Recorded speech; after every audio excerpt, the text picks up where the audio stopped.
Magandang araw, bagong Pilipinas! Welcome muli sa isa na namang makabuluhang episode ng Straight from Team PNP Facebook Live, kung saan inilalapit natin ang kwento ng katapangan, malasakit at tunay na serbisyo ng ating kapulisan. Ako po ang iyong tagapag-ugnay, Police Captain Cherry Vicente. Samahan niyo po kami sa isa na namang edisyon ng ating programang Straight from Team PNP Facebook Live. Una sa lahat, maraming salamat po sa lahat ng patuloy na maantabay at sumusuporta sa ating programa. Huwag po kayong magsawang subaybayan ang aming mga segment na ang hangarin ay ipakilala ang mga huwarang lingkod bayan sa hanay ng pulis. Sa ngalan po ng pamunuan ng Philippine National Police sa pamumuno po ni Chief PNP Police General Nicolas Torre III, sa leadership po ng ating mahal na Pangulong Ferdinand Bongbong Marcos Jr., at sa direksyon ni na Police Major General Roderick Augustus Alba, Direktor ng Police Community Relations, at Police Brigadier General Marvin Joe Saro, Direktor ng Police Community Affairs Development Group. Isang makabuluhang pagbati po sa ating lahat. Alam niyo po ba na ang bawat awardee sa Ignacio B. Jimenez Outstanding Police Service Awards ay pinili mula sa maraming nominee ng kanilang mga kasamahan, mga opisyal at member ng community. Ito ay bilang pagkilala sa kanilang patriotism, integridad, tapang at social responsibility. Mga prinsipyong tinataguyod din ng JCI Manila at ng Ignacio B. Jimenez Foundation. Ang taunang parangal na ito ay ginanap noong June 23, 2025 sa Ramon Magsaysay Center, Malate, Manila, kung saang 20 ang napiling kasapi ng PNP, ang kinilala at pinarangalan. Mayroon ding mga post-award activities gaya ng financial literacy, firing competition at spa relaxation para sa mga awardees. Kaya naman po ngayong umaga, kilalanin natin ang isa sa mga tumanggap ng naturang parangal. Ang ating panauhin ngayong umaga ay kasalukuyang Provincial Director ng Tarlac Police Provincial Office, kasapi po ng PNPA Class Magilas of 2000, isa rin pong kababayan at malapit po sa aming mga puso. Walang iba po kung hindi ang aming pinakamatikas at kapitapitagang Police Director, Police Colonel Miguel Mendoza Guzman. Sir, welcome po sa Straight from Team PNP. Magandang umaga sa Straight from Team PNP at magandang umaga sa buong Pilipinas. Sir, kumusta po ngayon dyan sa Tarlac? Sa ngayon ay ayos naman, generally peaceful po ang ating probinsya dito sa probinsya ng Tarlac. Sir, tunay po talaga na very peaceful po sa Tarlac at kayo po ang isa po sa pinakatahimik po na lugar sa Pilipinas ngayon at alam ko po, naging sunod-sunod din po ang award po ng ating Police Provincial Office dyan sa inyong pamumuno. Sa lahat, nais ko po kayong batiin ng congratulations at gusto ko pong marinig mula po sa inyo kung ano po yung inyong naramdaman nung i-announce po na isa po kayo sa mga Outstanding Police Awardees ng 2025. Una po sa lahat, nung pong in-announce tayo po ay naparangalan ng award na ito, ang aking pong pakiramdam ay halo-halong pagpapakumbaba at may malalim na pasasalamat. Hindi ko po inaakala na mapapabilang ako sa mga pinarangalan ngayong taon. At noong Hulyo 2024, tinanghal din po tayo bilang Outstanding Police Community Affairs and Development Senior Police Commission Officer. At ginawaran din po tayo ng mga medalya. Ang muli pong pagkilalang ito mula sa JCI Ignacio Jimenez Awards ay patunay ng ating patuloy na pagpupursige sa serbisyo at ang bawat pagsasakripisyo ay kinikilala rin. At ang buong puso ko pong pinagpupugay ang hanay ng kapulisan, lalong-lalo na po sa mga kasamahan ko sa trabaho at sa mahal sa buhay. Sir, talaga namang pong ang mga awards po sa Tarlac, sunod-sunod po, ano po? Talaga namang pong dapat pong i-recognize ang inyong kagalingan po sa mga support din po ng inyong mga tauhan dyan na ganda po ng ipinapakitang performance po ngayon ng Tarlac PPO at nalagang nakita po ito ng GCI Manila at nabigyan po kayo ng parangal. Talaga namang pong nakaka-proud po na sabihin na ako po ay isang Tarlacenya. Maraming salamat.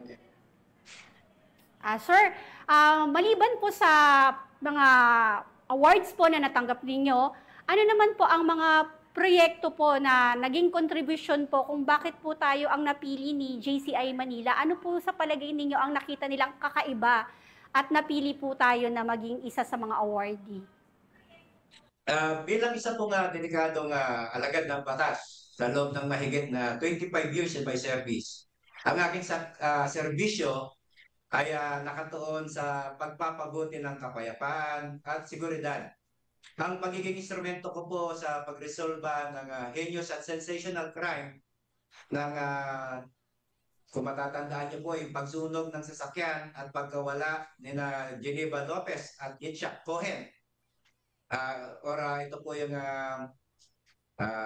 SITG Jansa.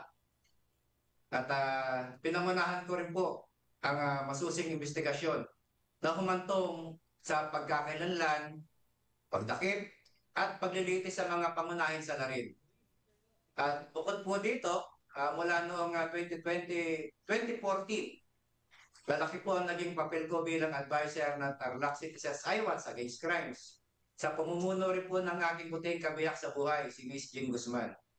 Sa ilalim ng ating pamumuno, naging aktibo rin po ang IWATS sa pag-uulat sa anumang banta sa seguridad at malaki ang naging ambag nito sa pagpigil sa kriminalidad, paghuli sa mga nagtutulak ng droga at pagnanakaw sa iba pang mga krimen tulad ng pagdakip sa suspect sa massacre doon po sa Nueva Ecija na mismong kinalala rin po ng mga dating regional director ng Police Regional Office 3. Sir, talagang napakaganda po talaga ng contribution po. Yung pagtutulungan po ba dyan sa grassroots para po masolve po ang krimen. Napakaganda po ng inyong programa na napagsama-sama niyo po itong mga civilian networks natin para masugpo po ang kriminalidad sa ating bayan. Talaga namang pong magiging kapansin-pansin po ito sapagkat yung ating trabaho dito sa PNP parang hindi man ma-recognize ng mga iilan, pero meron po talaga tayong awarding body na nakakakita sa ating pagsusumikap sa mga sakripisyo po ng bawat pulis.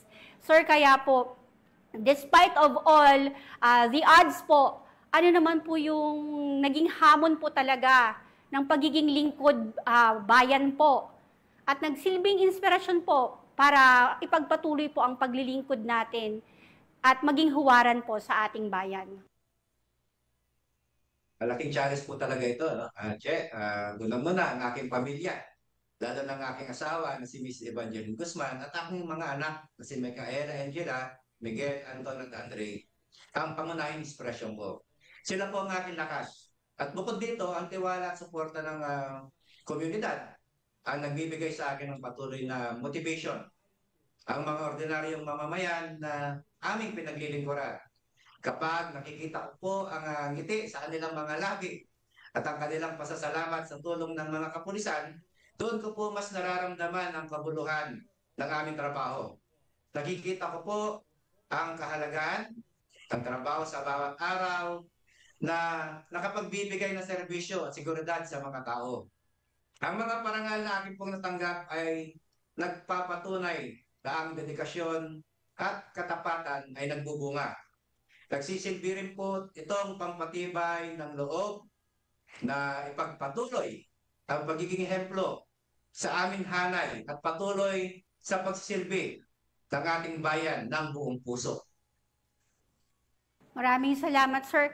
Talaga pong ang inspirasyon po hindi po talaga maiiwan lamang sa pagtatrabaho. Meron pong behind the scenes, sir. Ito po sila Ma'am Jean at ang mga bata, sir. Talaga pong iba po ang pakiramdam natin ang ating kalakasan kapag nalalaman natin na ang pamilya natin ay nasa ating likuran. Pas doble pa po yung sigasig na ating pinapakita. Kaya maliban po sa inyo, sir, nagpapasalamat din po kami kila Ma'am Jean at sa inyong mga anak na sila Micaela para po ipagpatuloy ang maganda ninyong adhikain. Sir, paano niyo po balak gamitin ang mga naturang pagkilalang ito para mapaigting natin ang ating serbisyo at tiwala ng publiko sa PNP? Ang pagkilalang ito po ay hindi lamang para sa akin sarili, kundi para sa buong miyembro ng Philippine National Police. Makakasa po kayo na ipagpapatuloy ko po ito bilang isang plataforma upang mas palakasin ang ugnayan ng pulisya at ng komunidad.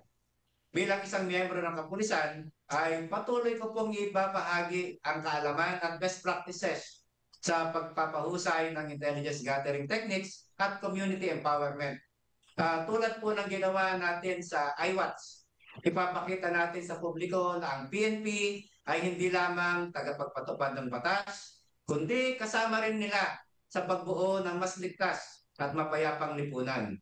Ang transparency at accountability ay mahalaga at sisikapin natin laging magpakita ng dedikasyon sa public service. Sir, napakaganda po ng iyong sinabi. Sir, maaari niyo po kaming bigyan ng background kasi po, though lahat naman po talaga ng ating mga leaders or mga simpleng kapulisan, iba po talaga yung pinapakitang malasakit sa bayan at pagmamahal, ano po? At magbigay po kayo, sir, ng background kasi po halos kabilang baryo lang din po tayo sa atin, sir. Ano, sir, yung disiplina po na nakalakihan ninyo kung bakit ganito po yung ganito kalaki yung pagmamalahal na pinapakita po ninyo sa ating bayan bukod po sa diretsyong training natin, yung enhancement natin. Ano po yung simula po nung pagkabata po kayo, ano po yung nakita ninyo at naging inspirasyon para po sa ganitong profession po? Unang-una, tayo po ay pinanganak sa simpleng pamilya lamang po. No? Tayo po ay anak ng simpleng sundalo, lumaki po tayo sa kampo, na ang may pagmamalaki ko lamang po ay ang aking apelyido, na ito po ay iniwan ng aking ama. Yan lamang po ang pwede kong ipagmalaki at maging inspirasyon ang mapaganda ang aming pamilya. Totoo po, sir. Sabi nga po nila, ang maiiwan po natin na legacy po ay kung hindi yung isang magandang pangalan. At yung paglilingkod bayan po, mag-e-echo po yan throughout po kung anong kabutihan talaga ang pinakita nyo. Katulad na lamang po ngayon, hindi po nating akalain na talagang mapapabilang tayo sa JCI awardee at ang Tarlac PPO po ay magiging number 1 po sa kanilang mga programa at kayo rin po ay naparangalan bilang senior officer po sa PCR. Talaga naman pong hindi dapat nating isang tabi ang paglapit po sa mamamayan natin. Importante po yung katulad ng ginagawa ninyo, may pakikipagsalamuha po sa ating mga kababayan na ating pinaglilingkuran, pinakikinggan din ang kanilang suggestion. Palagay ko, sir, isa po yun sa napakaganda ninyong ipinakita sa amin dyan sa Tarlac na talagang inaabot nyo po kami at pinapaalam po namin sa inyo kung ano po yung aming pangangailangan at natutugunan po, lalong-lalo na po sa krimen po. Sir, pwede pong magkaroon kayo ng kwento, kung maigsing kwento po, kung ano po ang programa po dyan ni Chief PNP na 911. Kumusta naman po ang response ng ating mga kababayan regarding sa 911, sir?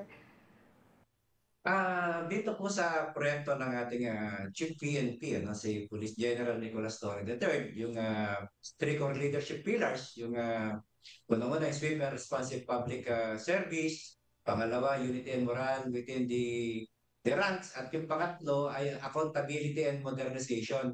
Actually, yung 5 minutes response time po ay lagi po natin ito binibida sa lahat ng mga local government unit at local chief executives. Kamakailan lamang po ay kasama po natin ang ating regional director na si Police Brigadier General Ponce Rogelio Peñones nung siya po ay nag-courtesy call sa ating governor na si Governor Christian Yap dito po sa Capitol ng Tarlac. Kaya pinagmalaki po natin ng 5 minutes response time. Ang ating governor po ang nagbigay mismo ng lugar At pagkabigay po ng lugar, at ito po ay ating kaagad itinawag sa radyo, at responde naman po ang kapulisan ng 1 minute and 29 seconds. So yun po yung ganun po kabilis ang reaksyon ng ating mga kapulisan dito sa probinsya ng Tarlac. At ito po ay araw-araw. Ito po ay binibida rin po natin sa mga local chief executives. At kahapon lamang po ay binida rin po natin to sa mga advisory councils ng Tarlac Provincial Office at sa mayor po ng Paniki. At lahat naman po ito ay nabit po nila ang 5 minutes time. Sir, maraming salamat. Maganda po ang reaksyon. Tayo po ay pinupuri dito po sa proyekto ng ating Chief PNP. Yes, sir. Talagang nakakawaw naman po ang responde ng Tarlac PPO when it comes to crime response. Sir, bago po natin tapusin ang ating maiksing kwentuhan, sir, ano pong gusto niyong ipahatid na mensahe sa ating mga kababayan? Sa akin po sa akin po mga kasamahan sa serbisyo, ang pagkilala pong ito ay patunay na ang ating hirap at sakripisyo ay may patutunguhan. Huwag po tayong bibitaw sa ating sinumpaang tungkulin na protektahan at paglingkuran ang taong bayan. Patuloy po tayong maging matuwid, tapat, at magpakita ng profesionalismo sa lahat ng oras. Pagtulungan po tayo at magkaisa para sa ikaunlad ng ating organisasyon at ng ating bansa. At sa ating mga kababayan naman po, maraming salamat po sa inyong patuloy na pagtitiwala at pagsuporta. Kayo po ang dahilan kung bakit kami ay patuloy na nagsusumikap. Asahan po ninyo na ang PNP sa pangunguna po ng inyong lingkod ay mananatiling kaagapay ninyo sa paglaban sa kriminalidad at sa pagpapanatili ng kaayusan at kapayapaan. Patuloy po natin sa buhay ang excellence in the line of service. Maraming salamat, Che. Morning sa ating lahat. Yes, sir. Gayun din, maraming salamat po sa lahat ng organization at individual na bumubuo ng Jimenez Awards, ang JCI Manila sa pamumuno ni President John Adrian Padriernos, VP for Community Affairs, Sir Dizon Wok, Director for Special Project, Sir Joshua Ruben Aragon, sa ating DILG ASEC, Sir Juabili Racho, DILG ASEC, Ma'am Elizabeth Lopez de Leon, Ramon Magsaysay Award Foundation, President Susan Afan, sa Philippine Coast Guard, Sir Commodore J. Tristan Traniela. Sir, maraming salamat po sa inyo. At bilang bahagi ng mas pinabilis na emergency response system, mariin ang pagpapaalala ng ating Chief PNP. Huwag nyo nang hanapin ang mga pulis sa mga presinto sapagkat sila ay nasa inyong mga telepono. Dial 911, darating sila sa loob ng 5 minuto. Ang 911 ay bukas 24/7. Maaring tawagan kahit walang load. Isang malasakit ng serbisyo para sa lahat ng Pilipino. Dial 111. Mula dito, 911.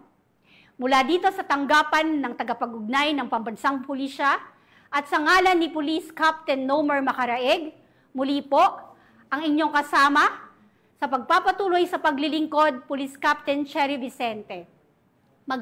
Magkita-kita tayong muli sa susunod na episode ng Straight from Team PNP Facebook Live dito lamang sa PNN. Dahil sa bagong Pilipinas, ang gusto ng pulis, ligtas ka.